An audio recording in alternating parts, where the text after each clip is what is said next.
official. China has built a $25 trillion, 0 cents, economic alliance, and the United States isn't even on the guest list. For decades, America led the global financial order, but now Beijing has assembled a new super-bloc, larger than BRICS, richer than the G7, and fully designed to operate outside of U.S. influence. And the most shocking part? Trump was shut out. No negotiation, no seat at the table, no veto power. This isn't a slow shift. It's a global realignment. As China, Saudi Arabia, Brazil, and others rally under a new economic flag, Washington finds itself looking in from the outside. The dollar is fading. The alliances are shifting. And for the first time in generations, America isn't leading the room. It's been locked out of it. For years, the world watched BRICS, Brazil, Russia, India, China, and South Africa, as a counterweight to US-led alliances like the G7 and NATO. But behind the scenes, China was already working on something bigger, broader, and bolder. In 2025, that vision became reality. A new economic alliance, quietly coordinated by Beijing, was announced, featuring over a dozen major economies and controlling nearly $25 trillion, 0 cents, in combined GDP. Unlike BRICS, this bloc wasn't just symbolic. It came with digital settlement frameworks, energy pacts, infrastructure funding, and trade agreements that completely bypassed the U.S. financial system. Nations from the Middle East, Africa, Latin America, and Southeast Asia signed on. Drawn by China's promise of investment without interference, partnerships without political lectures, and a seat at a new table not built in Washington or Brussels. While American leaders were focused on internal divisions and campaign rhetoric, China was making calls, signing deals, and locking in loyalty. And now, what started as an alternative is becoming the new center of gravity for global trade and finance. This isn't the evolution of BRICS. It's its replacement. And for the first time in modern history, the United States didn't just lose influence, it wasn't even invited to compete. The alliance is massive, not just in numbers, but in reach. Built around China's Belt and Road framework, this new economic coalition includes Saudi Arabia, Brazil, the UAE, Indonesia, Egypt, Iran, Nigeria, Argentina, Pakistan, and others. Nations rich in energy, resources, labor, and logistics. And together, they control over 50% of the world's oil and gas reserves, 60% of global rare earth mineral production, and more than 1/3 of global manufacturing output. China serves as the nucleus, offering digital yuan-based settlement systems, infrastructure lending through AIIB and Silk Road funds, and streamlined trade deals that bypass the US dollar entirely. In practical terms, this bloc can build, ship, fuel, and finance massive global operations without touching Western banks or complying with U.S. sanctions. And the scale? With a combined GDP of nearly $25 trillion, 0 cents, the group now rivals and in some ways surpass the economic power of both the G7 and BRICS. It's not just a trade zone, it's a parallel financial system, a raw materials supply engine, and a rising political alliance, all designed with one quiet goal: reduce dependence on Washington and replace it where possible. For decades, the U.S. was the default leader in global trade and diplomacy. But this new alliance didn't just form without America, it was built to exclude it. Why? Because many of these countries are no longer willing to play by Washington's rules.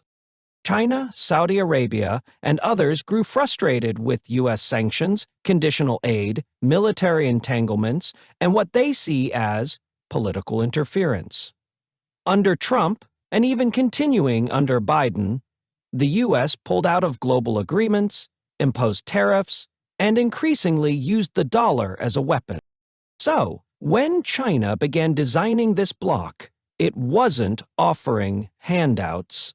It was offering respect, autonomy, and alternatives.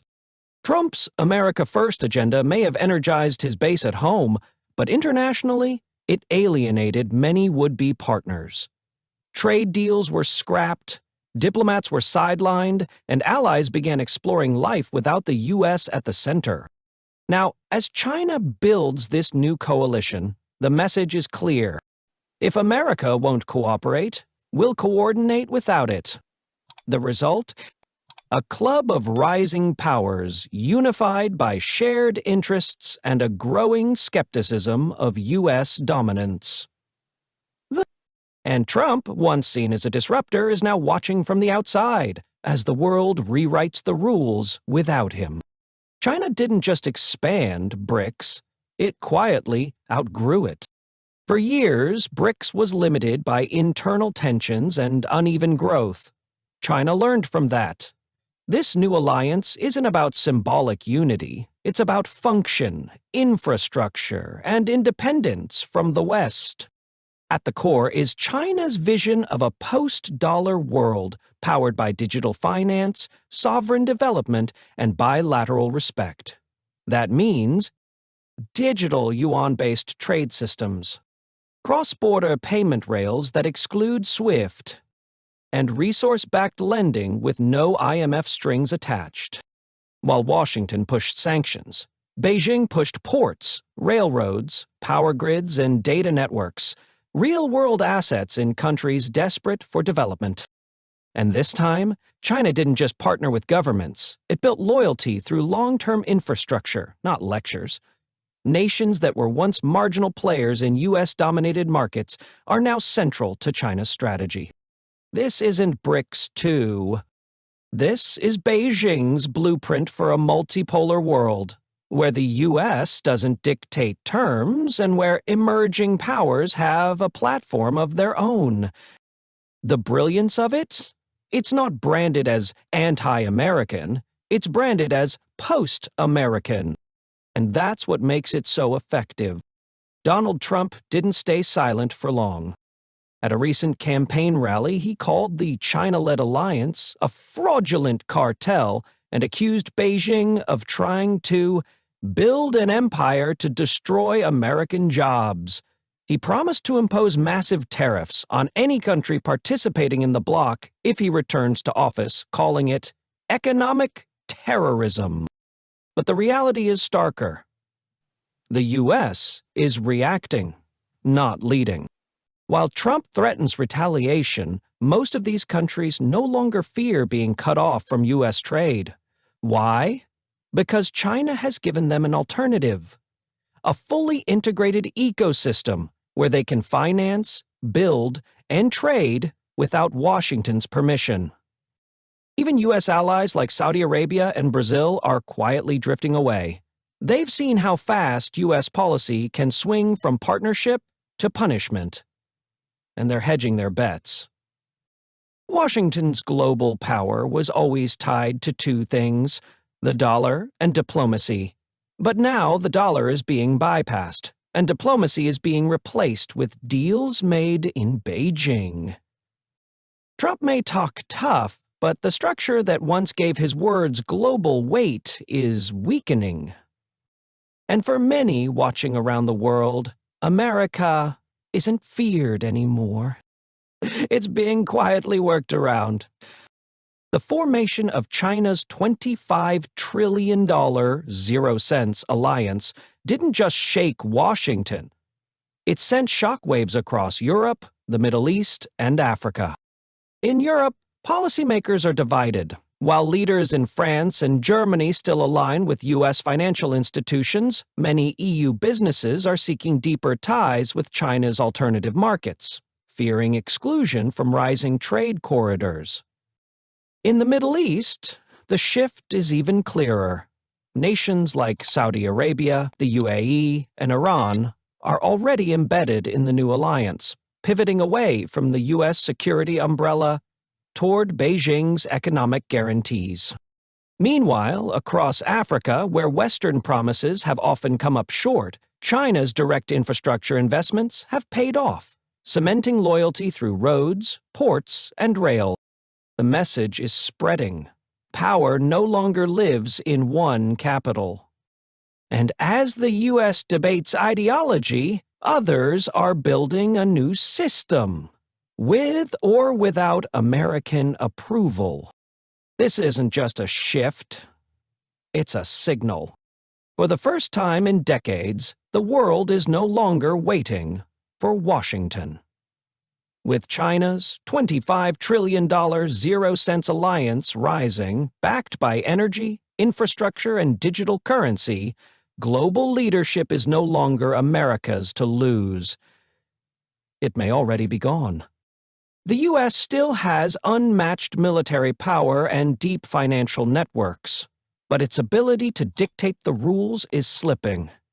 Quietly, steadily, and in the background, a new system is being built, designed not to challenge U.S. power directly, but to make it irrelevant. Trump may shout, sanctions may tighten, but the global South is no longer listening. They are signing new deals, using new currencies, and following new leaders. The question now isn't if America can bounce back, it's whether the rest of the world still wants it to.